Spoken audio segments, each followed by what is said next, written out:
자, 오늘은 방향성을 좋게 하는 방법을 좀 알려드릴게요. 오른손 손바닥의 모양만 이해를 하면 방향을 잡는 데 큰 도움이 될 거라고 전 생각합니다. 단계별로 연습법을 좀 알려드릴 테니까 이대로 한번 해보세요.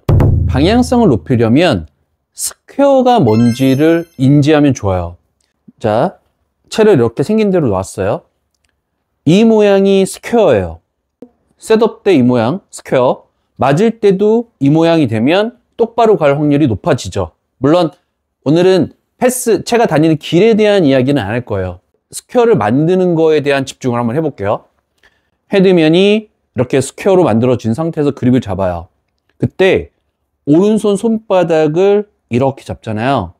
이렇게 잡으면 내 오른손 손바닥을 딱 잡았을 때 이 모양이 결국엔 헤드면이 스퀘어가 되는 그 모양인 거예요.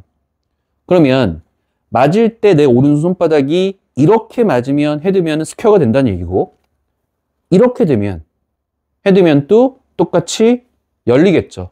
그러면 슬라이스가 나겠죠. 반대로 내 오른손 손바닥이 이렇게 닫히면 헤드면도 닫히는 거예요. 그러면 공은 자연스럽게 왼쪽으로 가겠죠. 내가 그립을 처음에 잡았을 때의 오른손 모양 그대로 맞을 때도 연결이 된다면 똑바로 갈 확률은 높아진다. 일단 내가 오른손 손바닥을 일정하게 만드는 연습이 필요한 거예요. 자, 그 연습법을 알려드리기 전에 내가 팔을 자꾸 돌려서 릴리스를 하지 않아야 돼요. 릴리스라는 건 항상 손목을 이렇게 상하로만 써야 됩니다. 손목을 이렇게 덮듯이 써버리면 헤드면의 변화가 많고 일괄성은 떨어질 수밖에 없어요. 손목은 늘 이런 패턴으로 움직여야 돼요. 이렇게. 이 전제 조건만 따라오시면 내 어깨의 움직임만 집중하시면 돼요. 이게 무슨 얘기냐면 이 오른쪽 어깨가 만약에 올라간다 이거예요. 오른쪽 어깨가 올라간다. 오른쪽 어깨가 올라가면 손바닥은 이렇게 어깨가 올라가면 스퀘어로 만드는 건 굉장히 어려워져요. 탁구나 테니스가 그렇잖아요. 탁구나 테니스가 오른쪽 어깨가 올라가면서 손바닥이 약간 지면을 보게 되는 거죠. 이렇게 되면 공은 왼쪽으로 휘는 거예요. 오른쪽 어깨가 올라가면 공은 왼쪽으로 휠 가능성이 높아지는 거예요. 내가 자꾸 훅이 나요. 근데 내 동작에서 이 오른쪽 어깨가 자꾸 올라가요. 그러면 10중 8구 이 오른쪽 어깨 때문에 훅이 나는 거예요. 그런 분들은 오른쪽 어깨를 자꾸 낮추려고 노력을 해야 되는 거예요. 이런 형태. 오른쪽 어깨를 낮추면 오른손 손바닥을 스퀘어로 만드는 건 굉장히 쉬워지는 거예요. 반대로 왼쪽 어깨를 한번 생각해 볼까요? 왼쪽 어깨가 올라간다 이거예요. 이렇게. 왼팔을 무리하게 피려는 동작. 이렇게 되면 릴리스를 한다는 건 굉장히 어려워지거든요. 왼쪽이 경직되고 왼쪽이 올라가면 손바닥은 정면을 볼 가능성이 높아지는 거예요. 그러면 이렇게 되면 헤드면은 열릴 가능성이 높죠. 나는 자꾸 슬라이스가 나요. 그런데 왼쪽 어깨가 자꾸 이렇게 경직되고 올라가요. 이런 분들은 왼팔에 힘을 빼려는 노력을 해야겠죠. 이쪽에 힘이 빠지면 당연히 헤드가 로테이션이 되니까 닫히는 구조가 될 것이고 슬라이스는 줄어들겠죠. 왼팔을 강하게 쓰고 벽을 만들어 버리면 헤드는 늦어지는 거고 슬라이스가 나는 거예요. 어깨가 어떤 식으로 움직이느냐에 따라서 헤드면의 정렬을 스퀘어로 만들 수도 있고 오픈 크로스로 만들 수도 있는 거예요.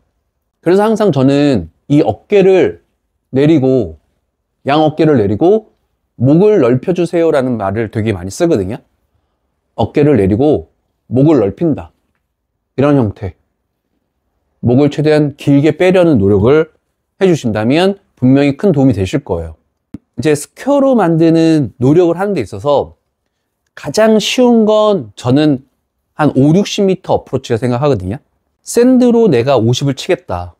그러면 백스윙은 사실 반만 들면 되잖아요. 반만 들어놓고 제가 좀 전에 말씀드린 대로 어깨를 자꾸 낮추려고 노력해 보세요. 그리고 내 오른손 손바닥을 이렇게 스퀘어를 만드는 노력을 해보자 이거예요. 이렇게. 가장 쉬운 채를 가지고 무리하지 않는 거리. 그게 한 50m 정도. 그 정도 거리를 스퀘어로 만드는 연습을 하는 거죠. 50m.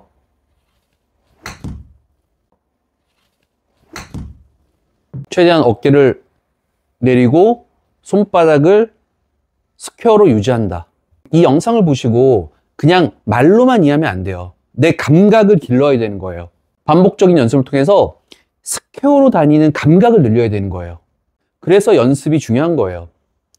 방법은 아는데 감각이 따라주지 않으면 절대 발전은 없어요. 내 오른손 손바닥의 모양을 지속적으로 스퀘어로 만드는 연습을 하는 거죠. 샌드 가지고 50 연습하고 뭐 풀스윙 연습하고 그 다음에 피칭 9번 아이언, 8번 아이언 이렇게 늘려나가면 되죠. 자, 이런 8번 아이언도 마찬가지예요. 최대한 손바닥의 형태를 예민하게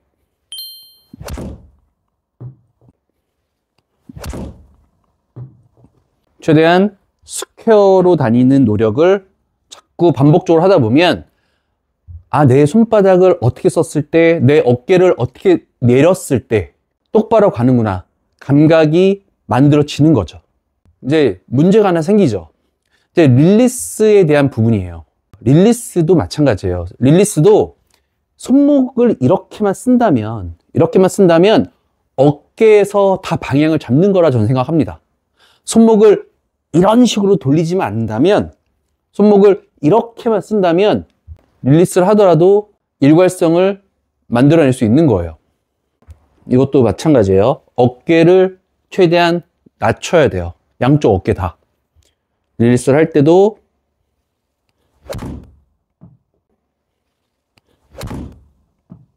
최대한 어깨 낮추고 왼팔에 힘 빼고, 그러면 자연스럽게 로테이션이 돼요. 자, 드라이버도 항상 왼팔에 힘 빼고 손바닥을 계속 끌고 오면 올수록 헤드는 늦어지잖아요. 그러면 슬라이스예요. 머리와 어깨가 버텨지고 헤드가 보내지면 저절로 헤드가 닫히죠. 물론 릴리스라는 건 이런 불안감은 있어요. 열렸다 닫히는 과정이 공을 치니까 스퀘어가 되는 그 순간만큼은 짧을 수밖에 없죠. 제가 좀 전에 8번 아이언 샌드 웨지를 가지고 눌러치는 샷을 했을 때는 제가 스퀘어로 다니는 그 시간이 길었단 말이에요. 이렇게.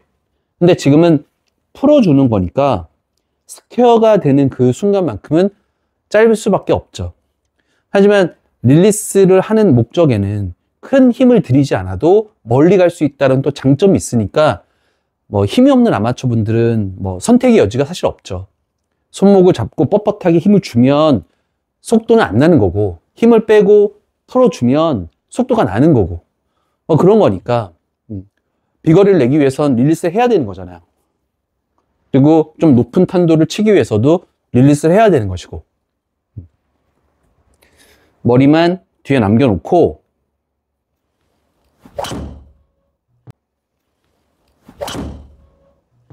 헤드를 먼저 보내는 거죠.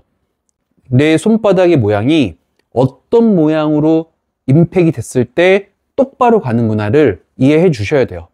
그리고 어깨에 대한 포인트, 어깨 절대 올리지 마시고요. 어느 쪽 어깨도 올라가면 안 돼요. 왼쪽 어깨가 올라가면 헤드는 열릴 가능성이 높고요. 반대로 오른쪽 어깨가 올라가면 헤드는 닫힐 가능성이 높다. 자꾸 어깨를 낮추고 팔을 몸에 붙이는 이런 식의 모양을 만들려고 노력해 보세요. 네, 오늘 정확도에 대한 이야기를 좀 해드렸어요. 손바닥과 어깨를 좀 자꾸 신경 써서 연습을 하신다면 정확도가 높은 그런 샷을 만들어낼 수 있을 거라 생각합니다. 네, 오늘 이야기는 여기서 마치겠습니다. 오늘 또 공감되는 내용이었으면 좋겠습니다. 감사합니다.